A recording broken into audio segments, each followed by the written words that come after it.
সুপ্রিয় শিক্ষার্থী, আশা করি ভালো আছো। আজকে আমরা ধারার এই ম্যাথটি সলভ করব।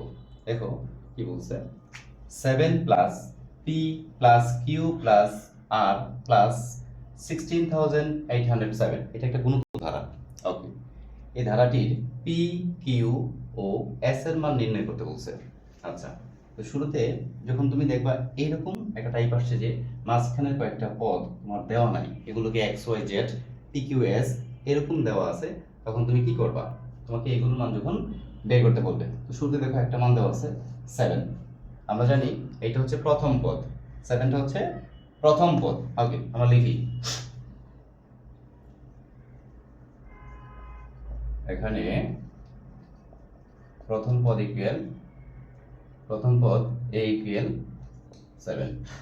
এবং দেখো এই যে আরেকটা পদের মান দেওয়া আছে, এটা কততম পদ একটু গুণে দেখি আমরা।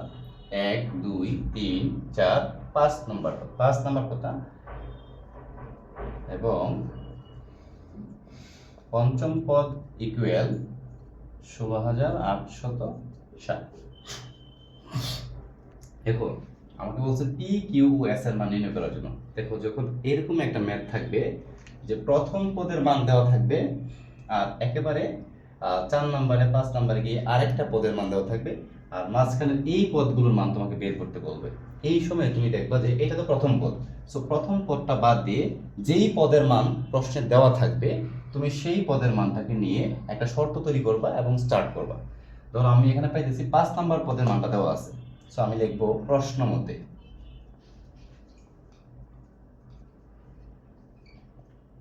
মতে পঞ্চম পদ।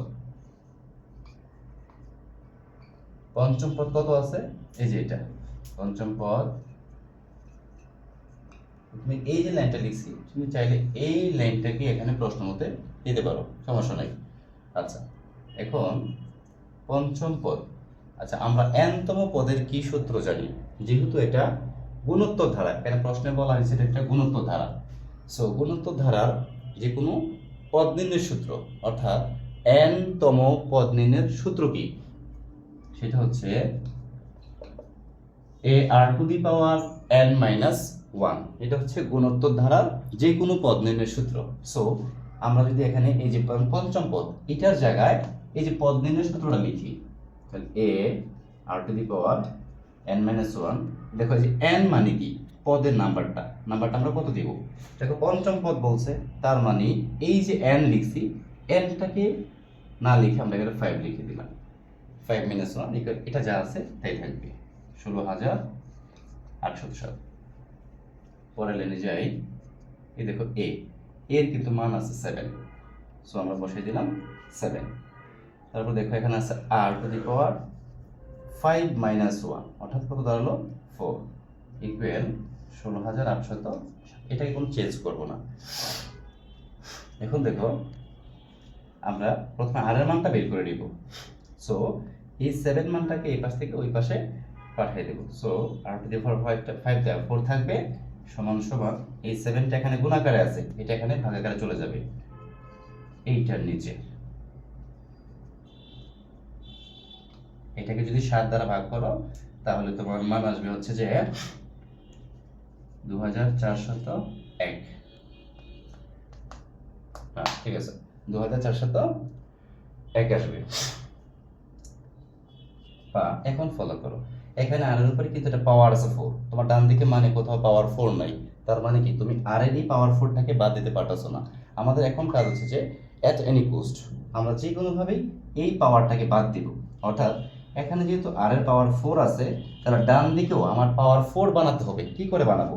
জাস্ট এখানে এমন একটা সংখ্যা লিখতে হবে যার পাওয়ার 4 লিখলে এই সংখ্যাটা হয়। সো আমি তখন ক্যালকুলেটর নিব, এই জায়গায় ক্যালকুলেটর তুমি লিখবা 2 এর পাওয়ার 4। দেখো হয়েছে কি? এটা না হয় নাই। 3 পাওয়ার 4, 4 এর পাওয়ার 4, 5 এর পাওয়ার 4, এরকম করে তুমি ক্যালকুলেটরে পাওয়ার দাও। দেখো কত এর উপরে পাওয়ার 4 দিলে এই সংখ্যাটা হয়। তুমি দেখবা 7 এর উপরে যদি পাওয়ার 4 দাও, এই 7 এর উপরে পাওয়ার 4 দিলে এই সংখ্যাটা হয়। তাহলে এখন কি হলো? এটার উপরে পাওয়ার 4 আছে, এটার উপরে পাওয়ার 4 আছে, দুই পাশ থেকে এই যে 4 পাওয়ারটা বাদ দিলে কি দাঁড়াইলো? r equal 7। অর্থাৎ আমরা r এর মানটা পেয়ে গেছি। মনে রাখবা তুমি সমান্তর দ্বারা যদি ক্ষেত্রে হয়, সমান্তর ধারার ক্ষেত্রে হইলে তোমার এই অঙ্কগুলোর শুরুতে এর মান আর ডি এর মান লাগবে। আর যদি গুণোত্তর ধারা হয় তাহলে অঙ্কের শুরুতে তোমার এর মান আর এর মান লাগবে। প্রশ্নে যাই বলুক না কেন, প্রশ্ন এখানে গুণোত্তর ধারা, সো গুণোত্তর ধারা মানে আমার শুরুতে এর মান লাগবে এবং আর এর মান লাগবে, এটা তোমার মাথায় রাখতে হবে। আচ্ছা, আমরা কিন্তু এখন এর মানটা তো আগেই আমাদের দেওয়া ছিল প্রশ্নে, আর এর মানটা আমরা এখন বের করে নিছি। এখন প্রশ্ন হচ্ছে, আমাদের মূল প্রশ্ন কি ছিল? পি, কিউ ও এস এর মান নির্ণয় করো। সো এখন আমরা দেখি এই যে পিটা আছে, এই ধারাটার মধ্যে পিটা কত নাম্বার পদ? দেখো এই 7 ছিল প্রথম পদ, তাহলে এটা দ্বিতীয় পদ, এটা তৃতীয় পদ, আর হচ্ছে চতুর্থ পদ। সো আমাদের পি এর মান বের করতে হবে, মানে হচ্ছে দ্বিতীয় পদের মান বের করতে হবে। তো আমরা এটা এখন লিখি। এখন দেখো, এখন দ্বিতীয় পদ সমান সমান পদ নির্ণয়ের সূত্র কি? পদ নির্ণয়ের সূত্র হচ্ছে a r to the power n minus 1। So দ্বিতীয় পদ মানে কি? n এর মানটা কত লিখবা? 2 লিখবা। সো দেখো এখানে বাদও দ্বিতীয় পদ মানে কি? দেখো তো দ্বিতীয় পদ কি আছে? p। সো দ্বিতীয় পদের পরিবর্তে আমি এখানে লিখব p সমান সমান a r, এর তো মান আছে, এই দেখো এর মানটা কত আছে? এর মানটা 7। সো এটা এখানে লিখে দাও 7 ইনটু আর এর মান, এই দেখো আর এর মানটা কিন্তু আমরা পেয়ে গেছি, কত? 7 আর এখানে আছে 2 মাইনাস 1, তাহলে কত দাঁড়ালো? 1 1 লিখতে হয় না পাওয়ারে। সো 7 7 গুণ করো 49, অর্থাৎ পি এর মানটা পেয়ে গেছি 49। এখন আমাদের আরো বাকি রয়েছে যে কিউর মানও লাগবে। সো কিউটা কত নাম্বার পদে আছে? তৃতীয় পদ। এইটা যেইভাবে করলাম সেম ভাবে তুমি লিখবে হচ্ছে যে এবং তৃতীয় পদ equal a r to the power n minus 1, মানে n যখন লিখবে, ধর আমি লিখি আগে n মাইনাস 1। সো n মানে কত নাম্বার পদ? 3 নাম্বার পদ।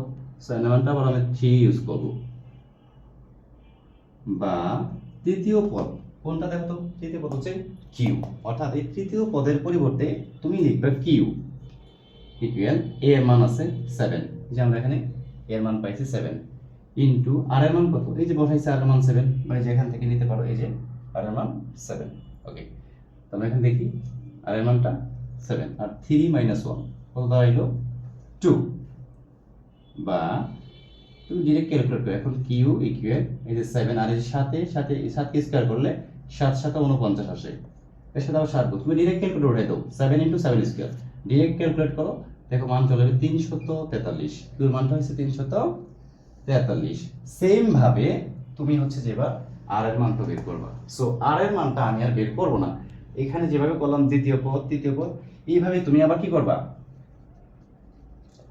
আবার দিয়ে চতুর্থ পদ বের করবা, ঠিক আছে?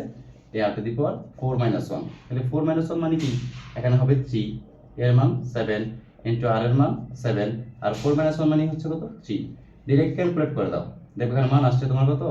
7 কিউবে দাঁড়াচ্ছে তোমার 343, সাথে আবার গুণ করবা 7, তাহলে যা আসে তাই।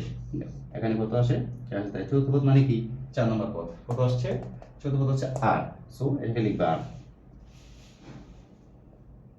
অতএব আর মানটা এই যেখানে ক্যালকুলেট করলে যত আসে তাই। সো আজকে এই পর্যন্তই। আর হ্যাঁ, এইটা তুমি করবা, এটা করার পরে দেখো কত হয় আমাকে কমেন্ট বক্সে অবশ্যই জানাবা। ওকে, আজকে এই পর্যন্তই। তোমাদের সকলের সুস্থতা কামনা করে আজকের মতো এখান থেকে বিদায় নিচ্ছি।